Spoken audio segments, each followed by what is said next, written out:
हाँ, तो अपने पिछली क्लास के अंदर हड़प्पा सभ्यता के बारे में, हड़प्पन सिविलाइजेशन के बारे में पढ़ लिया था। जो अपने सिंधु घाटी सभ्यता का दूसरा नाम हड़प्पा सभ्यता था, उसके बारे में बहुत अच्छे से नॉलेज अपन ने कर लिया, ठीक है। और उसी कंटिन्यू रखेंगे, लेकिन आज अपन पहले बात करेंगे मोहनजोदड़ो की। तो जैसा कि मैंने उसमें आपको थोड़ा सा हिस्ट्री यानी कि थोड़ा सा उसके इतिहास में गए थे, थोड़ा नॉलेज करवाया था, वैसे इसमें भी नॉलेज करेंगे अपन कि मोहनजोदड़ो बेसिकली क्या है, इस शब्द का मीनिंग क्या है, इसकी खोज किसने करी, जिस हड़प्पा की खोज करी थी वैसे इसकी खोज किसने करी, वो सब बातें पढ़ेंगे अपन। तो देखो मोहनजोदड़ो जगह तो वही पाकिस्तान में मोहनजोदड़ो पड़ती है, हालांकि ये जगह वाली बातें तो मैंने आपको लास्ट क्लास में बता दिया था। जो मैंने यहाँ पर 7-8 शहरों के नाम बताए थे, उसमें मोस्टली मैंने पाकिस्तान के और इंडिया के ही आपको बताए थे। तो मोहनजोदड़ो एक्चुअल में पाकिस्तान के सिंध प्रांत में पड़ता है, ठीक है। पाकिस्तान के सिंध प्रांत में जो लरकाना ज़िला है, ठीक है, लरकाना ज़िला पाकिस्तान के सिंध प्रांत में लरकाना ज़िले के अंदर ये पड़ता है। और वो जैसे हड़प्पा जो थी वो रावी नदी के किनारे पे थी, ये सिंधु नदी के किनारे पर है, ठीक है। यानी कि situated on the banks of Indus river in Larkana district in Sindh state of Pakistan. Pakistan के अंदर सिंध प्रांत है, सिंध राज्य है, वहाँ पर ये सिंधु नदी के जो तट पर स्थित है। बात आती है, मैं एक छोटी सी बात और बता दूं जो शायद मैंने फर्स्ट क्लास में नहीं बताई थी। आपने कहा था कि ये जितने भी हैं पहले इंडस वैली सिविलाइजेशन, ये सिंधु घाटी सभ्यता थी जो हमारे भारत की सबसे प्राचीन एंशिएंट सभ्यता सिविलाइजेशन थी। उसका नाम सिंधु घाटी क्यों पड़ा? क्योंकि वो सिंधु नदी के जो उसका क्षेत्र है वो सिंधु नदी के आसपास का क्षेत्र था, इसलिए तो सिंधु रिवर है, इंडस रिवर, इस वजह से उसको इंडस वैली सिविलाइजेशन बोला जाता है। सिंधु नदी के आसपास यानी उसके पास का जितना भी क्षेत्र खुदाई में करने पता चला, इसलिए हम उसको वो कह देते हैं, ठीक है। वो उसका नाम पड़ा, वो सिंपल बात थी, कहीं पर अगर आपको पता नॉलेज हो कि उसका नाम सिंधु घाटी क्यों पड़ा, वो सिंधु नदी की वजह से पड़ा, ठीक है, ओके। और इसके ऊपर बात करें तो खोज 1922 ईस्वी में राखल दास बनर्जी ने करी थी, ये वेरी इंपॉर्टेंट है। इसकी खोज किसने करी? 1922 में, ठीक है, 1922 ईस्वी में राखल दास बनर्जी, ठीक है, राखल दास बनर्जी, ऐसे आगे पीछे थोड़ा वर्ड उससे कोई फर्क नहीं पड़ता। और एक्चुअल में इस मोहनजोदड़ो शब्द का मीनिंग भी होता है जो आपने सुना भी होगा, मृतकों का टीला, यानी माउंट ऑफ द डेड, ठीक है, माउंट ऑफ द डेड होता है मृतकों का टीला, इस मोहनजोदड़ो शब्द का मीनिंग है। तो वापस छोटी सी बात, एक तो ये कहाँ पर है, पाकिस्तान के अंदर है, सिंध स्टेट के अंदर लरकाना डिस्ट्रिक्ट के अंदर पड़ती है। वो रावी नदी में थी हड़प्पा, ये सिंधु नदी पर है। 1922 में इसकी खोज राखल दास बनर्जी ने करी। इस शब्द का मीनिंग है मृतकों का टीला, यानी माउंट ऑफ द डेड। फिर बात आती है मोहनजोदड़ो की। तो मोहनजोदड़ो 2 भागों में विभाजित हैं, बेसिकली 2 पार्ट्स में इसको डिवाइड किया गया है। पहला, एक भाग छोटा है, आपको डायग्राम में बताना चाहूँगा मैं, 1 मिनट डायग्राम देख लेते हैं। ये डायग्राम है जो आपकी बुक में बना हुआ है क्लियर। एक तो ये पार्ट है जो दुर्ग है, ठीक है, सिटाडेल बोलते हैं इसको, ये दुर्ग हो गया। और दूसरा निचला शहर लोअर टाउन, ये लोअर टाउन हो गया, निचला शहर। 2 पार्टीशन के अंदर, दुर्ग की फोटो अपन आगे और पढ़ेंगे, हालांकि बड़ा शानदार दुर्ग है। इसके अंदर अपन देखेंगे बहुत बड़ा विशाल स्नानागार है, यानी कि बहुत बड़ा एक बाथ है जहाँ पर एक साथ ये नहाते थे लोग बाग, एक तरीके से इनका स्विमिंग पूल आज का। और यहाँ पर अपन पढ़ेंगे ये वेयर हाउस भी है, यानी कि जो इनका माल गृह क्या बोलते हैं उसको, अपन आगे पढ़ेंगे। सारी बातें अभी हैं, नेक्स्ट सारी बातें आगे आएगी। तो ये सब बातें हैं जो ये इसकी पढ़ेंगे, जो लकड़ी का बना हुआ है ऊपर का टॉप है वो सब आगे पढ़ेंगे। और दूसरा ये है इसका निचला शहर, ठीक है। ये 2 पार्टीशन में इसको बांटा गया है, यानी कि एक भाग छोटा है जो ऊंचाई पर बनाया गया है, हालांकि है तो छोटा। ये दुर्ग थोड़ा छोटा है, कहाँ गया वो, दुर्ग थोड़ा छोटा है लेकिन थोड़ा हाइट पर बनाया गया है, इसका ध्यान रखेंगे अपन कि एक भाग जो छोटा है जो लेकिन उसकी हाइट अच्छी है, यानी कि Mohenjodaro is divided into 2 sections. First smaller, ठीक है, first smaller which is built at the height, थोड़ा ऊंचाई पर बनाया गया है। Then the other is relatively larger which is built below, थोड़ा दूसरा जो पार्ट है जिसको अपन निचले शहर के नाम से जानते हैं, कहाँ के निचला शहर। हालांकि जो निचला शहर है दूसरा भाग जो अपेक्षाकृत वो अधिक बड़ा है, लेकिन उसकी थोड़ी सी क्या नाम उसको नीचे बनाया गया, हाइट थोड़ी उसकी कम रखी गई है। छोटा भाग है वो दुर्ग, मैंने कहा था ना साइड में जो बना था दुर्ग, दुर्ग तथा बड़ा भाग निचला शहर कहलाता है, ये दोनों के नाम हैं, ठीक है। एग्जाम में आ सकता है 1 मार्क्स में कि मोहनजोदड़ो को कितने भागों में बांटा गया है। तो मोहनजोदड़ो को 2 भागों में बांटा गया है, दुर्ग सिटाडेल और दूसरा क्या नाम उसका निचला शहर, यानी कि लोअर इसको बोल देंगे सिटी या फिर लोअर टाउन, ठीक है, दोनों ही सही है।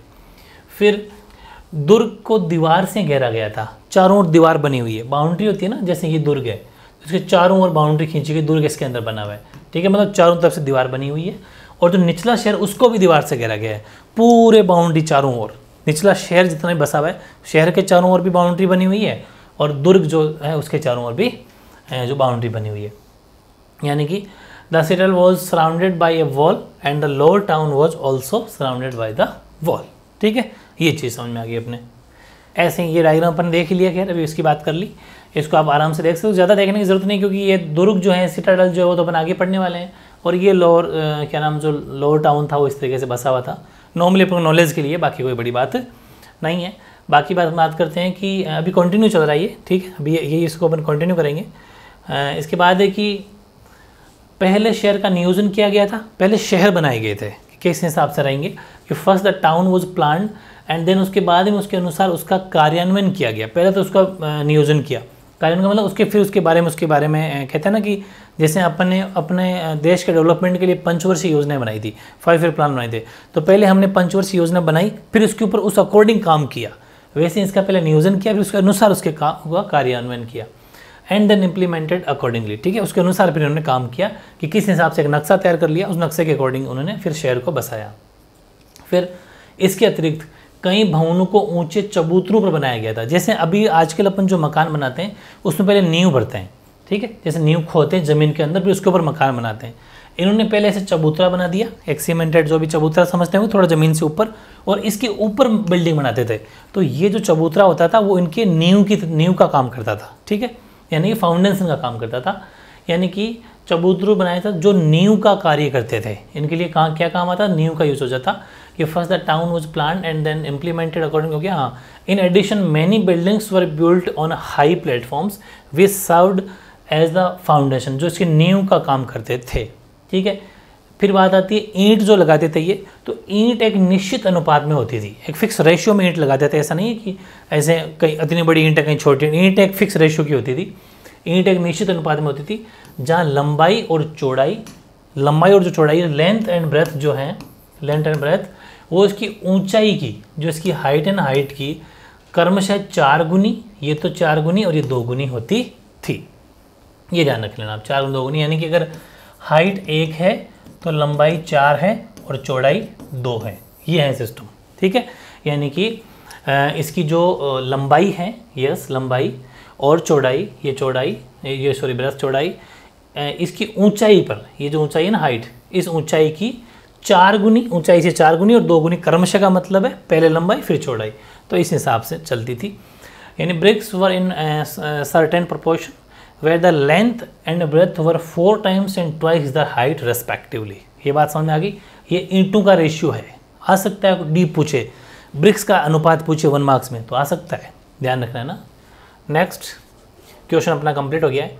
ये क्वेश्चन था मोहनजोदड़ो के बारे में, अभी तक नॉलेज अपन ने कर लिया, ठीक है। अब अपन लेते हैं नेक्स्ट, वो है हड़प्पा सभ्यता की जल निकास प्रणाली अथवा अर्नेस्ट मैके के अनुसार खोजी गई जल निकास प्रणाली। देखो, मोहनजोदड़ो की सभ्यता या फिर हड़प्पा सभ्यता बात एक ही है, उसी का शहर है, तो सभ्यता के नाम से अगर क्वेश्चन आ जाता है तो ये क्वेश्चन वही आना है, यानी कि मोहनजोदड़ो की में केंद्र आता है। खूब सारी ऐसी बातें हैं जो हड़प्पा सभ्यता और मोहनजोदड़ो में कॉमन है, तो वो नाम पूछे जाते हैं। अभी क्वेश्चन आगे और लूँगा।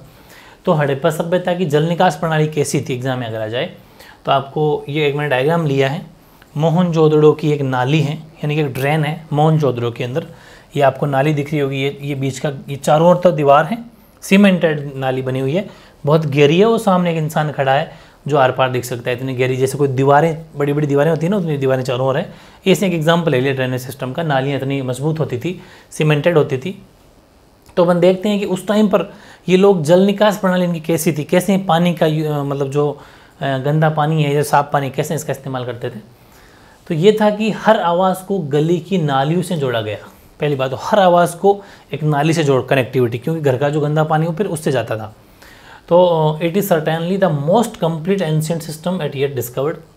दूसरी, मुख्य नाले जो होता था, मेन नाला जिससे पानी बहता था, देखो घरों से निकल जाती नालियाँ और फिर उसके बाद में सारी नालियाँ मिलकर एक नाले में गिरा दी जाती थी। नाला जो बनता था वो बनाया जाता था नाले में गारे में जमाई गई ईंटें।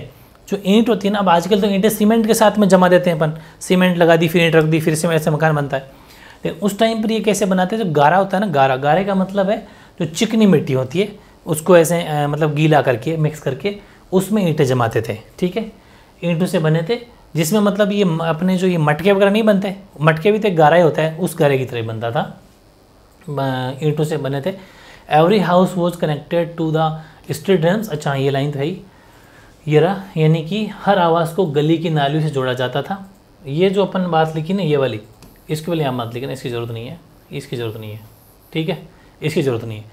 पहला पॉइंट ये है, हर आवाज़ को नाली गली की नाली से जोड़ा गया था, तो every house was connected to the street drains. Second, मुख्य नाले गारे में जमाई गई ईंटों से बने थे। The main channels were made of bricks set in mortar and were covered with loose bricks that could be removed for cleaning. ऐसा जमा के रखते थे कि अगर उसको साफ सफाई करनी उन नाले की तो उसको इजीली हटा लिया जाए, वापस रख दिया जाए।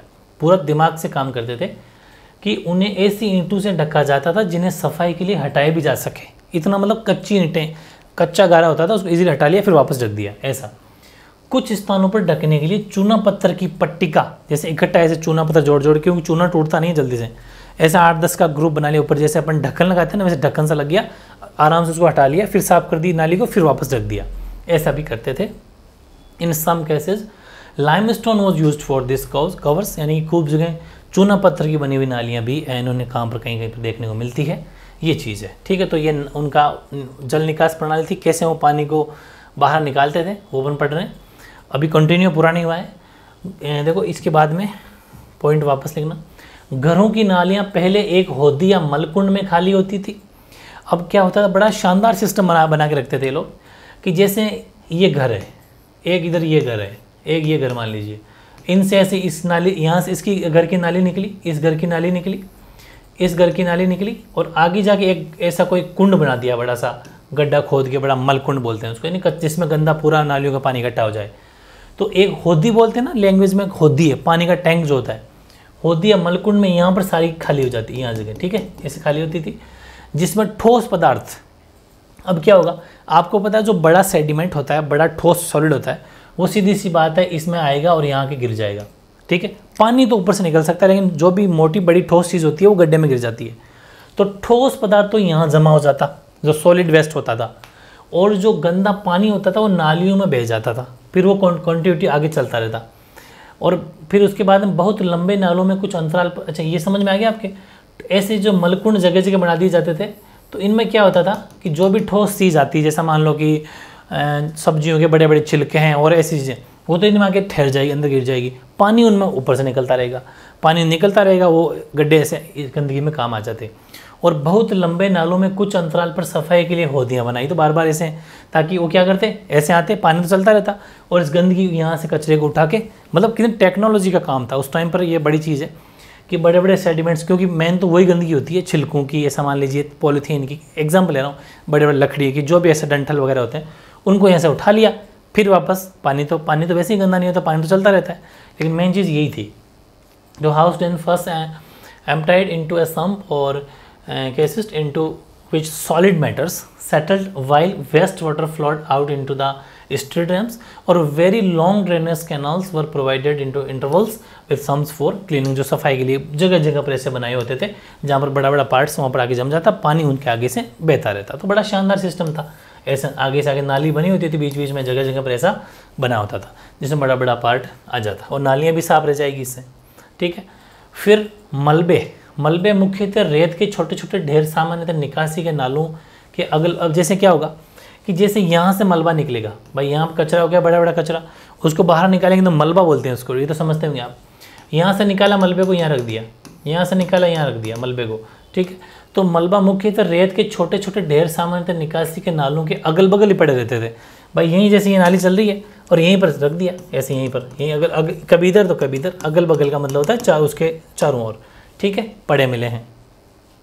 Little heaps of material mostly sand have frequently been found laying alongside drainage canals, which shows that the debris was not always carted away when the drain was cleared।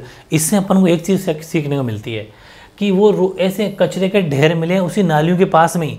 इसका मतलब ये है, ये दर्शाते हैं कि नालों की सफाई के बाद में कचरे को हमेशा वहाँ से हटाते नहीं थे, वहीं पड़ा रहता, जब मौका पड़ा तो उठा लिया, वरना वहीं पड़ा रहता था। एक बात हमारे को यहाँ को सीख मिलती है कि ये कचरे को फिर हमेशा वहाँ से साफ़ सफाई नहीं करते थे, ठीक है। फिर ये जल निकास प्रणालियाँ केवल ऐसा नहीं कि बड़े शहरों में ही थी, ये छोटे छोटे कस्बों में भी थी, छोटी छोटी बस्तियों में भी ऐसा शानदार टेक्नोलॉजी थी। जो आज भी आप देखोगे खूब सारे गाँव में नहीं है, वो सिस्टम इन्होंने बहुत पहले ही अपना रखा था। तो बड़ी चीज़ है। Drainage systems were not unique to the larger cities but were found in smaller settlements as well as, ठीक है, एज वेल। ये हो गया अपना क्वेश्चन कंप्लीट। तो बहुत बढ़िया क्वेश्चन था। एग्जाम में अगर क्वेश्चन आए कि हड़प्पा सभ्यता की जल निकास प्रणाली बताओ, या फिर अर्नेस्ट मैके के अनुसार जल निकास प्रणाली, वेरी वेरी इंपॉर्टेंट है। अर्नेस्ट मैके के अनुसार आओ चाहे हड़प्पा के, वो बात एक ही है, क्योंकि हम वही चीज़ें पढ़ रहे हैं जो किसी न किसी का वृत्तांत है, किसी न किसी का अपना स्टडी करा हुआ एक पूरा सर्वे है जो हम पढ़ते हैं। तो ये अर्नेस्ट मैके के अनुसार आएगा तो भी यही आंसर होगा, या फिर अपना हड़प्पा सिविलाइजेशन पर पूछे तो भी यही आंसर होगा। तो ध्यान आपको ये रखना है, ठीक है। इसके बाद नेक्स्ट क्वेश्चन की फॉर्मेट में ही है कि सिंधु सभ्यता या मोहनजोदड़ो सभ्यता बोल दो चाहे हड़प्पा, 2022 में क्वेश्चन आया था भाई, वेरी इंपॉर्टेंट। और 2022 में इस क्वेश्चन ऐसा कैसा पूछा, इसलिए मैंने क्वेश्चन ही लिख दिया है, ठीक है। सिंधु सभ्यता या मोहनजोदड़ो सभ्यता या फिर हड़प्पा सभ्यता के गृह स्थापत्य की कौन कौन सी विशेषताएं आज भी प्रासंगिक हैं, मतलब आज भी हमें देखने को मिलती हैं हमारे नॉर्मल लाइफ में। काफ़ी बढ़िया क्वेश्चन एग्जाम आया था ये बोर्ड के एग्जाम में कि which features of the domestic architecture of the Indus civilisation या फिर मोहनजोदड़ो सिविलाइजेशन या फिर हड़प्पा सिविलाइजेशन, बात एक ही है, ठीक है, आर स्टिल रिलेवेंट टुडे। बात एक ही क्यों है कि मैंने कहा ना कि या तो हड़प्पा बोल दो चाहे इंडस बोल दो, वो तो बात एक ही, क्यों इंडस का ही नाम हड़प्पा है और हड़प्पा और मोहनजोदड़ो इंडस के ही पार्ट है, शहर है, तो वो तो खैर बात एक ही होगी। अब हड़प्पा और मोहनजोदड़ो में खूब सारी समानताएं, इक्वलिटी हैं दोनों सिविलाइजेशन में, इसलिए जो जो कुछ कॉमन चीज़ें उनको एक साथ नाम ही बोल दिया जाता है, तो आपको टेंशन नहीं ज़रूरत नहीं है, ठीक है, वो भी ध्यान रखना। तो आंसर ये होगा कि सिंधु या हड़प्पा या फिर आपके मोहनजोदड़ो, उसकी सभ्यता के लोग होते थे ना, उनके मकान प्राय पक्की ईंटों के बने होते थे, मेन चीज़ तो ये, ठीक है। The houses of people of the Harappan civilization were often made of baked bricks, पक्की ईंटें, जो आज की ईंटें ना उन ईंटों के बने होते थे। और कई आवासों के मध्य एक आंगन था, जैसे हम बोलते हैं ना घर के बीच में चौक, चौक अपने घर के बीच में होता है ना कि चौक है, बरामदा बोल दो, हॉल बोल दो, और उसके चारों ओर फिर अपन मकान बना लेते हैं। ये एक बेडरूम हो गया, एक अपना वो गेस्ट रूम हो गया, इस तरीके से रूम बनाते हैं, किचन हो गया, बीच में हॉल होता है। वैसे इनके भी एक आंगन होता था, खुला आंगन, ठीक है। और आपने पुरानी हवेलियाँ देखना या फिर पुराने अपने मकान देखना पूर्वजों के, वो भी बीच का जो फर्श होता था उसको खुला रखते थे। बेसिकली आप अगर पुराने घर देखोगे ना तो आपको वैसा नज़र आएगा। हमारे अपने भी जैसे दादा पर दादा की बात कर रहा हूँ, अगर बीच में खुला घर होता था और चारों ओर मकान बने होते थे, बीच का जो चौक होता है ना, हॉल होता है, वो खुला रखते थे। थोड़ा थोड़ा ऐसी सभ्यताएं थी पहले, ठीक है, उसका हमारे यहाँ पर असर भी है। तो एक आंगन था जिसके चारों ओर कमरे बने हुए होते थे, ये तो आप कहीं पर भी देख सकते हो, बहुत जगह मिल जाएंगे आपको। Many residential buildings were centred on A courtyard with rooms on all side, उसके चारों रूम होता है। मैं आपको डायग्राम से अगर दिखाना चाहूँ तो ऐसा देखो, यहाँ पर मैंने 6 नंबर रूम लिखा है ना, इसकी 6 नंबर रूम को तो मैं, ये तो वेल्स है, कुआं जो होता है ना वो है। बाकी ये आप समझ सकते हो जैसे ये हॉल हो गया, ये हॉल हो गया और ये हॉल हो गया, ये बीच का पोर्शन आप हॉल मान सकते हो सपोज, ठीक है। इसके चारों ओर कमरे बने होते थे, ऐसे बीच का आंगन, हॉल के आंगन होता, चारों ओर कमरे बने होते थे। और यहाँ पर ये भी एक कमरा ही है, एक हॉल ही है, जिसके अंदर कुआं है। लगभग ऐसे कुएँ तो कहते हैं कि 700 के करीब कुएँ मिले, 700 के करीब वेल्स मिले। और एक्चुअली इनके जो वेल्स के गेट थे ना वो बाहर से खुलते हैं, ऐसा आपको घर के बाहर से आना पड़ेगा अंदर। और ये कुएँ किस लिए होते थे कि जब आपने अगर सुना हो पहले, आजकल तो और भी लोग नहीं है कि ऐसे पानी भी नहीं पिलाते घर में किसी को एंटर भी, क्योंकि खूब सारे कारण भी ऐसे, खूब सारी चोरी डकैतियाँ भी होती है, तो हर किसी को अपन गेट भी नहीं खोलते, पानी भी नहीं पिलाते, आजकल लोगों को डर हो गया। पहले इतना अच्छा काम था कि कोई राहगीर है, चलता फिरता कोई अगर आदमी सामने से निकल रहा है, जैसे यहाँ से कोई आदमी निकल रहा है, तो यहाँ वो खुद आके पानी पी लेता था। इतने सारे कुएँ होते थे, तो कोई भी आओ यहाँ पर अपना पानी निकालो और पी लो, कोई टेंशन नहीं थी। कोई जानवर होते थे उनको पानी पिला सकते थे, मतलब ऐसी सुविधाएं पहले लोग करते थे। तो बेसिकली इन कुओं का, वेल्स का यूज़ जो राहगीर हैं, रास्ते चलते लोग हैं, वो यूज़ करते थे। और ये ऐसा कुछ स्ट्रक्चर इसका बना हुआ है जो आप देख सकते हो इस तरीके से। बाकी ज़्यादा लोड लेना नहीं है, बस समझना है, ठीक, अंडरस्टैंडिंग के लिए होता है अपन को, बाकी तो बात अलग है, ठीक है। तो ये हो गया। इसके बाद में अपन बात करते हैं इसकी नंबर 2 पॉइंट की। देखो पहला पॉइंट पढ़ चुके अपन, ये फर्स्ट हो गया। दूसरा पॉइंट है, भूमि तल पर बनी दीवारों में खिड़कियाँ नहीं थी। बड़ी मज़ेदार चीज़ आपको नज़र आएगी कि एक तो जैसे अपन आजकल घर बनाते हैं, तो खूब जगह अपन ऐसा देखा होगा कि जो मेन गेट होता है उसके सामने एक बिल्कुल गेट अगर होता है कहीं कहीं पर, लेकिन ये इतना तगड़ा दिमाग लगाते थे कि जो मेन गेट है अपना, जैसे घर का जो मेन गेट होता है ना घर का, और एक होता है बाउंड्री का गेट। ये बाउंड्री का, जैसे ये बाउंड्री का गेट है, ये अपना घर है, रूम बने हुए 2-3, और यहाँ एक जो गेट होता है चौक से जो निकलता है कोई सा मान लो। तो ये इतना प्यारा सिस्टम था कि इस गेट को इस घर वाले गेट के बिल्कुल सामने नहीं रखते थे, थोड़ा सा साइड में रखते थे, ताकि जो अपना घर के अंदर जो भी कोई एक्टिविटी हो रही है वो यहाँ बाहर के लोगों को सीधा नहीं दिखता था आंगन में। यानी कि मैं कहना चाह रहा हूँ कि इस मुख्य द्वार जो होता था ना, वो आंतरिक भाग अथवा आंगन को नहीं देखा जा सकता था मुख्य द्वार से। ये जो मेन गेट है ना, यहाँ से आपको अंदर का कुछ भी नज़र नहीं आएगा। इतना टेक्निक से बना, थोड़ा साइड में बना देते ताकि अंदर कौन घूम रहा है, लेडीज़ हैं और भी जो भी है जेंट्स हैं, तो मतलब वो अंदर कोई बाहर चलता नहीं देख पाए। ये भी एक सिस्टम था इनका, बड़ी तगड़ी सिस्टम थी ये उस टाइम की, ठीक है। यानी कि इसके अतिरिक्त मुख्य द्वार से आंतरिक भाग बोल दो चाहे आंगन बोल दो, उसको आप नहीं देख सकते थे, ठीक है। यानी कि पहली बात तो ये कि there were no window in the walls along the ground level, नीचे के लेवल पर कोई भी, नीचे के जो रूम होते थे ना वहाँ पर कोई खिड़की नहीं। Besides the main entrance does not give a direct view of the interior और द कोर्टयार्ड, बिल्कुल आप सीधे आप उसके घर के अंदर या उनके आंगन में कौन घूम रहा है क्या हो रहा है नहीं देख सकते थे मेन गेट से। फिर प्रत्येक घर का ईंटों के फर्श से बना अपना एक स्नानघर, बिल्कुल हर घर का अलग अलग अपना डिफरेंट बाथरूम होता था, ठीक है। Every house had on bathroom paved with bricks, जो ईंटों का बना होता था, सेपरेट बाथरूम। और कुछ घरों में सेकंड फ्लोर पर अगर आपको जाना है, दूसरी मंजिल पर जाना है या छत पर जाना है, उनके लिए सीढ़ियाँ भी बनी हुई मिली है, ठीक है। यानी सम हाउस, मतलब इसका मतलब ये है कि उस टाइम पर इनमें दिमाग भी था कि ऊपर जाएंगे तो कैसे जाएंगे। ये हर चीज़ सीखने को मिलती है, क्योंकि आज अब तो डेवलपमेंट हो गया, उस टाइम पर भी लोगों में डेवलपमेंट था। Some houses staircases to reach a second floor, या सेकंड फ्लोर बोल लेना, या सेकंड फ्लोर, ठीक है, सेकंड फ्लोर और द रूफ, या फिर आपको छत पे जाना है तो ये सिस्टम आपको समझ में आ गया होगा। फिर 5वां पॉइंट है, कई आवासों में कुएं, जैसे मैंने आपको अभी हॉल नंबर 6 दिखाया था, उसमें बहुत सारे कुएं मिले हैं, लगभग 700 करीब हालांकि कुएं मिले। ब्रैकेट में डाल देना संख्या भी, थोड़ा इफेक्टिव आंसर बनेगा। कई आवासों में कई ऐसे रूम हैं उनमें कुएं बने हुए थे, जो अधिकांश एक ऐसे कक्ष में बनाए गए थे। ऐसे कक्ष मतलब अलग से हॉल बना दिया और उसके अंदर कुएं, मतलब कुएं भी ऐसे खुले नहीं थे, कुएं भी जैसे अपना कोई रूम होता है रूम, उसके अंदर कुएं।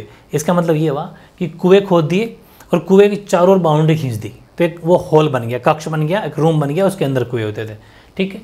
और जिससे बाहर से आया जा सकता था, बाहर से इजीली आप आ जाओ, और जिनका उपयोग बेसिकली राहगीर जो होते हैं, जो रास्ते चलते लोग हैं, वो इसका यूज़ करते थे। Many houses had wells about 700 often in a room that could be reached from the outside, बाहर से इसमें डायरेक्ट, ऐसे नहीं कि सीधे घर से निकल के उसमें एंटर हो गए, बाहर से आना पड़ता था। And perhaps used by passengers by used to due to this the home architecture of Mohenjo-daro remains relevant even today। इससे ये हमें देखने को मिलता है कि आज भी लोग कुएं वगैरह यूज़ करते हैं, अपने घरों में यूज़ करते हैं। और खूब सारे ऐसे कुएं भी हैं अपने यहाँ आजकल भी गांव वगैरह में, आप देखना जहाँ पर कोई भी राह चलता लोग पानी पीते हैं, वो उनके लिए फ्री है, कोई उससे मना नहीं करता। कोई अपनी गाय भैंस को पानी पिलाना चाहता है तो वहाँ पर एक पानी की होदी या टैंक बना होता है, उसमें पानी पिला सकते हैं। तो ये ऐसी सब चीज़ें हमें आज भी देखने को मिलती है। इसलिए हम कह सकते हैं कि मोहनजोदड़ो की जो गृह स्थापत्य कला थी, ऐसे ही होम स्ट्रक्चर अपन आज ही बनाते हैं। हम डायरेक्ट मेन दरवाजे का बिल्कुल सामने वाले गेट का दरवाज़ा नहीं खोलते, थोड़ा साइड में रखते हैं ताकि बाहर से हमारा आंगन फर्श जो लोग बाग हम रहते हैं वो नहीं दिखे। ऐसी चीज़ें नीचे हम लोग भी खिड़कियाँ बहुत कम रखते हैं, आप देखना कभी, तो या फिर चारों ओर बाउंड्री रखते हैं। तो बहुत सारा मतलब हम आज भी इन स्थापत्य को अपनाते हैं। तो हम ये कहते हैं कि मोहनजोदड़ो की जो गृह स्थापत्य कला थी वो आज भी प्रासंगिकता उसकी बनी हुई है, आज भी वो रिलेवेंट है। बहुत बढ़िया क्वेश्चन अपना कंप्लीट हो गया, तो 2022 के बोर्ड एग्जाम में पूछा गया था, रिपीट भी हो सकता है, कोई टेंशन वाली बात नहीं है, आराम से लिख देना। नेक्स्ट क्वेश्चन है, अब अपन पढ़ते हैं। अभी मैंने आपको कहा था कि एक्चुअली मोहनजोदड़ो के 2 पार्टीशन में इसको बांटा गया था, इसमें दुर्ग एक था, ठीक है, दुर्ग। तो वो दुर्ग के बारे में थोड़ा पढ़ लेते हैं कि दुर्ग में क्या क्या चीज़ें बनी हुई। देखो दुर्ग के पहले डायग्राम देखते हैं अपन। ये दुर्ग है, ठीक है, सिटाडेल, द सिटाडेल दुर्ग जिसे बोलते हैं। तो दुर्ग का डायग्राम अगर आप देखेंगे, ये हिंदी में भी ले लिया और इंग्लिश में भी ले लिया, दोनों मीडियम के स्टूडेंट आराम से देख सकते हैं। आपके पास बुक भी है, आप मेरे साथ बुक में मैच कर सकते हो, कोई बड़ी बात नहीं है। देखो इसके अंदर एक तो ये माल गोदाम होता था, ये वेयर हाउस, ठीक है, ये वेयर हाउस। एक है विशाल स्नानागार, सबसे बड़ी चीज़ इसकी यही है, सबसे बड़ा स्नानघर यानी कि ग्रेट बाथ, ये जो मिला है ये मोहनजोदड़ो के अंदर मिला है। बहुत बार एग्जाम के अंदर पूछा जाता है यानी कि ऐसा मान लीजिए आज का अपना स्विमिंग पूल, ये इतना बड़ा है कि यहाँ पर खूब सारे लोग एक साथ नहा सकते थे। और ये शायद ऐसा कोई आयोजन करते होंगे अपना, कोई बड़ा ऐसा कोई प्रोग्राम होता था इनका, उस टाइम पर एक साथ यहाँ पर अपना ये जो है विशाल स्नानागार का यूज़ करते थे। इसके बारे में पढ़ेंगे। और भी आप देख सकते हो उसके अंदर अलग डिफरेंट यहाँ पर ये विशाल आंगन बना हुआ है, ठीक है। और यहाँ पर मार्शल द्वारा खोदी गई गहरी खाई भी आपको दिख जाएगी, यानी मार्शल हॉल्डन फ्रेंच वाला जो ये है वो दिख जाएगी। और विशाल आंगन ये हो गया, ग्रेट कार्टयार्ड हो गया, यानी विशाल आंगन हो गया। ऐसे बहुत सारी चीज़ें इसके अंदर है जो आप आराम से कैसे ये है, ये जैनसन द्वारा खोदा हुआ कुआं है। यहाँ पर छोटा मोटा देख सकते हो स्तंभों वाला हॉल है, मतलब खम्भों पिलर से जो बनाया जाता है वो हॉल बना हुआ है। ऐसे खूब सारी बातें इसमें लिखी हुई, जो छोटा मोटा पिलर हॉल थोड़ा बहुत आप देख सकते हो, ठीक है। ये जॉनसन वाला जो कुआं था बात की थी मैंने, वो ये चीज़ें हैं जो आराम से देख सकते हो। बाकी ज़्यादा वो नहीं देखना, लेकिन थोड़ा बहुत आप डायग्रामेटिकल समझना चाहो तो समझ सकते हो। एग्जाम में कोई डायग्राम बना के आने की ज़रूरत नहीं है, ठीक है। अब अपन एक बात करते हैं, जो मेन बात करेंगे। एक तो माल गोदाम की बात करेंगे। ये जो माल गोदाम है ऊपर से लकड़ी का बना होता था। हालांकि जब इसकी खुदाई, क्योंकि लकड़ी क्या है कि ज़मीन में गल जाती है, सड़ गल जाती है, तो जैसे इस माल गोदाम की खुदाई की थी पुरातत्वविदों ने, यानी आर्कियोलॉजिस्ट ने, तो यहाँ का पोर्शन तो इनको खत्म हुआ नजर आया, यानी कि लगभग लकड़ी तो गल सड़ गई थी, वो तो खत्म हो गई। लेकिन ये जो नॉर्मली ईंटों का जो बना वो अभी भी मौजूद हैं। तो थोड़ी सी अपन बात कर लेते हैं इसकी। वापस इस पर आते हैं, माल गोदाम, ठीक है। बात करेंगे दुर्ग के अंदर क्या क्या बना। दुर्ग में एक तो माल गोदाम है, जो मैंने आपको डायग्राम में दिखा दिया, कि एक ऐसी विशाल संरचना है जिसके ईंटों से बने केवल निचले हिस्से शेष हैं। जो ईंटों के बने हुए थे मैंने अभी दिखाया ना आपको, वो निचला पोर्शन तो भी हैं। हालांकि जो इसका ऊपरी हिस्सा था वो संभवतः लकड़ी से बना था, इसलिए वो बहुत पहले ही खत्म हो गया, नष्ट हो गए थे। यानी कि सिटाडेल, यानी दुर्ग की अपन बात करें, दुर्ग के अंदर पहला पॉइंट अपन ले रहे हैं द वेयर हाउस। तो a massive structure of which the lower brick portions remain, यानी कि जो नीचे वाला पोर्शन है जो ईंटों का बना हुआ है, ब्रिक्स का जो बना हुआ है, वो तो आज भी हैं। और while the upper portion probably वो ऑफ वुड, जो लकड़ी का संभवतः बना होगा, वो डिकेड लॉन्ग है, वो जो बहुत पहले ही खत्म हो गया। एक तो बात अपने माल गोदाम की कर ली, डायग्राम देख लिया। फिर दूसरा विशाल स्नानागार, जो भी अपन देखा। स्नानागार का मतलब है ग्रेट बाथ, बहुत तगड़ा है, इसके बारे में डिटेल से जानना है। ये बिल्कुल वेरी वेरी इंपॉर्टेंट है, और आपको ये अलग से भी पूछा जा सकता है। क्या कि मोहनजोदड़ो के विशाल स्नानागार के बारे में आप क्या जानते हैं, वर्णन कीजिए। Describe the great bath of Mohenjodaro civilization, ठीक है। यानी कि विशाल स्नानागार, इसकी बात अगर अपन करें तो ये आंगन में बना एक आयताकार रेक्टेंगुलर शेप में होगा। अगर आप डायग्राम देखेंगे तो आपको रेक्टेंगल नजर आएगा। ये देखो ऐसा रेक्टेंगल है, ये लेंथ मान सकते हो, ब्रेथ मान सकते हो, लंबाई और चौड़ाई। आयताकार ये होता था, रेक्टेंगल की शेप में ये होता था। और चारों ओर गैलरी जो होती है ना, जैसे अपने घर में ऊपर बनाते हैं गैलरी, वैसे गैलरी गलियारे से घिरा हुआ होता था। और जो जलाशय के तल तक जाने के लिए इसके उत्तरी और दक्षिणी भाग में सीढ़ियाँ, जैसे आजकल कभी आप बड़े स्विमिंग पूल में जाना, स्विमिंग पूल में भी जब बहुत गहरा होता है तो उसमें सीढ़ियाँ बनी होती है, जिससे अपन, या फिर वो स्टील की छोटी छोटी सीढ़ियाँ बनाई होती है, आपने वो भी देखा होगा। इस तरीके की सीढ़ियाँ बना देते हैं आजकल तो, क्या ऐसे, और आप इजीली ऐसे उसके अंदर जा सकते हो। ये जैसे स्विमिंग पूल है, इसके अंदर जा सकते हो। वैसे ही इसमें भी क्या था कि सीढ़ियाँ बनी होती थी, अगर आपको उसमें नीचे और गहराई में जाना है तो। ये चीज़ है, यानी कि the great bath was a large rectangular tank in A courtyard surrounded by a corridor on all 4 sides. There were two flights of steps on the north and south leading into the tank. अगर अंदर आपको जाना है तो वहाँ पर आपको क्या सीढ़ियाँ बनी होती थी। अभी कंटिन्यू है, अपन किसकी बात करें, ध्यान रखना, वेरी इंपॉर्टेंट, विशाल स्नानागार। उसका भी एक पॉइंट पढ़ा है, उसका अपन पढ़ेंगे दूसरा पॉइंट। ये दूसरा पॉइंट है कि जलाशय के किनारों पर ईंटों को जमाकर तथा जिप्सम के गारे के प्रयोग से इसे जलबद्ध किया जाता था। जिप्सम मजबूत पकड़ होती है ईंटों के साथ, उस टाइम सीमेंट वगैरह ज़्यादा नहीं थी। तो जलाशय के जो किनारे हैं, किनारे का मतलब बाउंड्री, जहाँ पर पानी का प्रेशर किनारों पे ज़्यादा रहता है। आपको पता है कि अपन अगर टैंक बनाते हैं तो उसके चारों ओर पुताई करते हैं, सीमेंट की आपने देखा होगा, चारों ओर मजबूत पुताई करते हैं, अच्छे से फिनिशिंग करके उसमें पानी डालते हैं। वैसे ही जो जलाशय होते थे, यानी कि जो वाटर टाइट होता था, उसकी में ये उसको पानी से जलबद्ध करना मतलब पानी से भरना। अगर उसको पानी से भरेंगे तो उससे पहले क्या करते थे, ईंटों को जमाते जिप्सम के गारे में मिला के, जैसे आज की सीमेंट उस टाइम का जिप्सम का गारा, एक ही बात है। Which was made water tight by setting bricks on edge and using a mortar of gypsum, gypsum का गारा, ठीक है, उससे मिला के वो बनाते मजबूत। और इसके तीनों ओर कक्ष बने हुए थे, 3 साइड में कक्ष बने होते थे, जिनमें से एक एक जिनमें से एक में एक बड़ा कुआं था जिसमें से पानी निकाल के इसको भरा जाता था, पूरे वो इस स्विमिंग पूल को, ठीक है।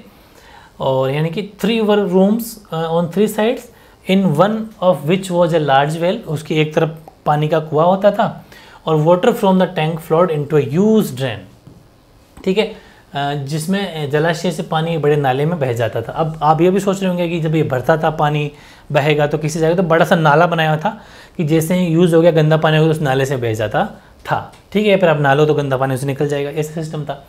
और इसके जो नॉर्थ साइड में उत्तर में एक गली के दूसरी ओर एक अपेक्षाकृत छोटी संरचना थी, छोटी संरचना जो नॉर्थ साइड में, उसमें 8 स्नानागार थे, 4-4 के टुकड़ों में 8 स्नानागार बनाए गए थे। यानी across land to the north lay smaller building with 8 bathrooms, ये 8 बाथरूम थे, 4-4 में, बीच में गैलरी होती थी, ठीक है। यानी कि अगर आप इस डायग्राम को भी देखोगे ना तो आपको यहाँ पर नॉर्थ साइड में इस जगह और इस तरह इस डायग्राम देखेंगे, ये तस्वीरें बनी हुई है, इस जगह 8 4-4 के रूम होते थे और बीच में होती थी गैलरी। जैसे मैं फिर बता दूँ, आगे पढ़ेंगे अपन कि एक गलियारे के दोनों ओर 4-4 स्नानघर बनाते थे। जैसे बीच में गैलरी रख दी तो 4 इधर ऐसे और 4 इधर, ठीक है, ऐसे इस तरीके से 8 हो गए ना, 8 बनाते थे, ठीक है, 8 हो गए। और प्रत्येक स्नानघर से नालियाँ गलियारे के साथ साथ बने एक नाले में मिल जाती थी। फिर यहाँ इसके पास पास में नाली होती थी, ऐसे नाली निकल जाती है, ऐसे इन 4 की भी, और फाइनली लास्ट में जाके एक नाला होता था, उसमें दोनों 8 का पानी जाके मिल जाता। आप अपने शब्दों में लिखो आराम से, कोई दिक्कत नहीं है कि नालियाँ हो जाएगी, आगे जाके नाले में पानी निकल जाता, बाहर बह जाता, ठीक है। 4 on each side of corridor with drain from each bathroom connecting to a drain that drain along the corridor, it was used for some. अब आप सोच रहे हो कि इतने बड़े स्विमिंग पूल कब यूज़ करते थे, तो it was used for some kind of special ritual bath, यानी कि इसका प्रयोग किसी प्रकार के विशेष, अगर कोई अनुष्ठानिक प्रोग्राम रखना हो इनको, तब इस स्नान के लिए कि एक साथ नहाएंगे, उस स्नान के लिए प्रयोग करते थे इस इतने बड़े स्विमिंग पूल का। ये मोहनजोदड़ो की जो उस टाइम का बाथरूम था उसकी अपन डिटेल से पढ़ा। आई थिंक पॉइंट बना दिया मैंने बहुत तगड़े से, आराम से आपने पढ़ लिया होगा। एक पॉइंट ये था, ठीक है, चारों ओर ये बात कर ली अपन ने। एक पॉइंट ये था कि बड़ा सा कुआं होता था, उससे पानी लेते थे, फिर पानी बड़े नाले से बह जाता था। फिर अपन ने देखा कि एक बीच में गैलरी होती थी, उसके दोनों तरफ 4-4 बन के 8 बाथरूम छोटे छोटे और होते थे। इस तरीके से काफ़ी बड़े सिस्टमेटिक ढंग से इसको बनाया था, ये अपन ने पढ़ लिया, ये भी वेरी इंपॉर्टेंट था, ठीक है। अब है हड़प्पा सभ्यता के शवाधान, यानी कि ब्यूरियल्स ऑफ हड़प्पन सिविलाइजेशन, यानी उस टाइम में उनकी कब्र कैसी होती थी, लोगों को कैसे दफनाया जाता था उस सभ्यता में, वो भी कब्रें भी मिली हैं। तो कब्रों के अंदर क्या है कि बेसिकली आपको ये एक कॉपर का बना हुआ कुछ हैंडल जैसा बनेगा मिलेगा, ये मिला है, ठीक है। ये क्या है कि जैसे इंसान की डेड बॉडी होती है, जैसे ये इंसान की डेड बॉडी ऐसे मिला है कि इंसान को लिटा दिया गया ना, यहाँ पर लिटा दिया, तो इसके पास में इसको रखा गया है, ये भी उसकी डेड बॉडी के पास में ही, ये हाथ ऐसा मान लीजिए हाथ के पास में पड़ा हुआ है। इसका मतलब ये है कि जब डेड बॉडी को दफनाया जाता था तो इसको भी उसके साथ में दफनाया जाता था। ये उनका कोई साइन या फिर उनका धातु का बना हुआ औजार टाइप मान सकते, वो होता था। यानी कि हड़प्पा स्थलों से मिले शवधानों में आमतौर पर मृतकों को गर्तों में दफनाया जाता, गर्त होता है ना, छोटा खोद के गर्त बनाते लेते, ऐसा खाई टाइप गर्तों में दफनाया गया था। And burials in Harappan sites the dead were generally laid in pits. कभी कभी शवदान गर्त की बनावट एक दूसरे से भिन्न होती थी, जरूर नहीं है सेम टू सेम गर्त हो, कहीं कहीं पर छोटी बड़ी भी हो सकती थी, तो कहीं कहीं पर डिफरेंट भी गर्त बनी हुई थी। यानी कि sometimes there were differences in the way the burial pit was made in some instance, कभी कभी वो थोड़ी डिफरेंट बनी होती थी। और कुछ स्थानों पर गर्त की सतहों पर ईंटों की चिनाई भी की गई है, कहीं कहीं, जैसे ये तो आजकल भी करते हैं कहीं कहीं पर, तो कहीं कहीं पर ईंटों की चिनाई भी करी गई थी। जैसे ये कोई गर्त है तो कोई तो इतनी है, कोई ऐसी है, कोई छोटी है, बड़ी वैसी थी, लेकिन कहीं कहीं पर इसकी ईंटों से चिनाई करके इसको ऐसा मजबूत भी बनाया गया था, कहीं कहीं पर ऐसा भी मिला है, ठीक है। ये भी आप लिख सकते हो कि the hollowed foot space were linked with bricks, ऐसा भी हमने देखने को मिला है। अभी कंटिन्यू है ना, अभी ये जो टॉपिक है इसका अभी एक पॉइंट लिखा है अपने, सेकंड पॉइंट पढ़ रहे हैं। कुछ कब्रें ऐसी भी मिली है, कुछ कब्रें ऐसी मिली है जिसके अंदर मृदभांड मतलब जो अपने होते हैं ना घड़े मटकियाँ जैसे ऐसे वैसे मृदभांड और आभूषण भी मिले। और ये जो आभूषण है ना वो पुरुष और महिला दोनों के मिले। और ऐसा भी माना जाता है कि शायद कोई इंसान के साथ में उसका कोई सोना चांदी होता होगा जो वो पहनता होगा या पहनती होगी, उसको उसके साथ में दफना दिया जाता और कहते हैं कि आफ्टर उसकी कुछ दिनों बाद में अगर लोग चाहते तो इन सोने चांदी को वापस यूज भी करते थे, ऐसा भी है, लेकिन वो मैंने लिखा नहीं, उसकी जरूरत नहीं है। इतना समझना है कुछ कब्रों में पुरुषों और महिलाओं दोनों के मर्दभान तथा आभूषण भी मिले हैं। Some graves contain pottery and ornaments of both man and women, ठीक है, of both man and women have been found, वो भी हमें मिले हैं। फिर अपन बात करें 1980 के दशक की, तो 1980 के दशक के मध्य में हड़प्पा के कब्रिस्तान में हुए उत्खननों में एक पुरुष की खोपड़ी के समीप शंख के 3 छल्लों, देखो मैं फिर बता दूं, मैंने जहाँ पर भी मैं आपको डेट लिखता हूँ, अगर आपको ये डेट याद नहीं होती है तो गलत लिख के नहीं आना है। खूब सारे स्टूडेंट क्या करते हैं कि 1980 याद नहीं आता, भूल जाते हैं, तो 1982 लिख देते हैं कि यार यही होगा लगभग। अगर नहीं हो तो खाली छोड़ दो, ताकि कम से कम एग्जामिनर के नज़र में नहीं आओगे। वरना डेट अगर जैसे, क्योंकि डेट तो टीचर्स को तो याद होती है 1980, और अगर आपने 82 भी लिख दी तो फिर वो इसको क्रॉस करेगा करेगा, इसके साथ में क्वेश्चन और क्रॉस हो जाएगा, क्योंकि फिर उसको कहते हैं ना कि नेगेटिविटी आ जाती है कि यार ईयर भी याद नहीं है, तो ज़बरदस्ती नहीं लिखना। हो सकता है कभी कभी ऐसा होता है कि टीचर्स को याद भी ना आए कि डेट भी इसमें लिखनी थी, ठीक है, और आंसर पूरे मार्क्स मिल जाते हैं। तो गलत जब डेट याद नहीं हो तो उसको छोड़ना ज़्यादा बेटर है, ठीक है, ये कहना चाह रहा था मैं। बाकी आप समझ गए होंगे कि 3 छल्ले मिले हैं एक पुरुष की खोपड़ी के समीप, शंख के 3 छल्ले, जेस्पर मतलब एक प्रकार का कोई रत्न जैसा होता है ना, डायमंड रत्न, वैसा रत्न के मनके तथा सैकड़ों की संख्या में सूक्ष्म मनकू से बना एक आभूषण मिला है।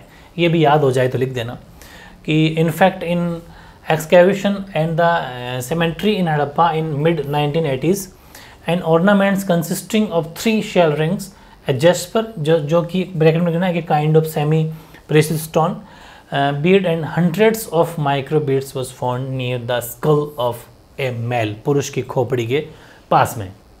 खोपड़ी कहाँ से आई? क्योंकि डेड बॉडी होगी, सड़गल गई होगी, फिर पीछे जो खोपड़ी हड्डियाँ तो बच जाती है, तो उससे पता चला। फिर कहीं पर मृतकों को तांबे के दर्पण के साथ अपनाया गया। जो ये तांबे का दर्पण था ना, ये इसको तांबे का दर्पण बोलते हैं।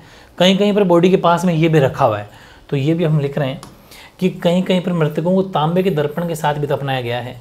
इन some instant of dead were buried with copper mirrors, ये भी हमें देखने को मिला है, ठीक है। तो काफ़ी बढ़िया क्वेश्चन था, इसके बारे में पूछा जा सकता है कि उस टाइम का शवाधान या ब्यूरल्स कैसा होता था हड़प्पा का, तो आप ऐसे लिख देना, ठीक है।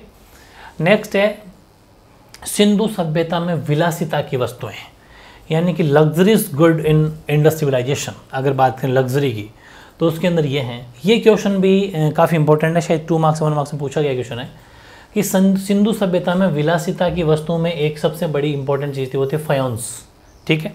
फायोन्स एक्चुअली ये घिसी हुई रेत बोल सकते हो, उसकी बनी हुई थी, जो रेत घिस की रेत बन जाती, वो जिसको अपन बजरी बोलते हैं सामान्य, तो बजरी जैसा, या फिर बालू मिट्टी बोल सकते हो, या फिर आप इसको रंग कोई कलर बोल सकते हो डिफरेंट, ऐसा ब्राउन कलर। इसका और चिपचिपे पदार्थ के मिश्रण को मिला के पका के, जैसे अपन मटके वगैरह नहीं बनाते, चिकनी मिट्टी को पका के बनाते हैं हमारे कुमार लोग, या फिर कोई भी जो मटके काम करते हैं वो, तो वैसे उस मिश्रण को पकाकर बनाया गया पदार्थ होता था।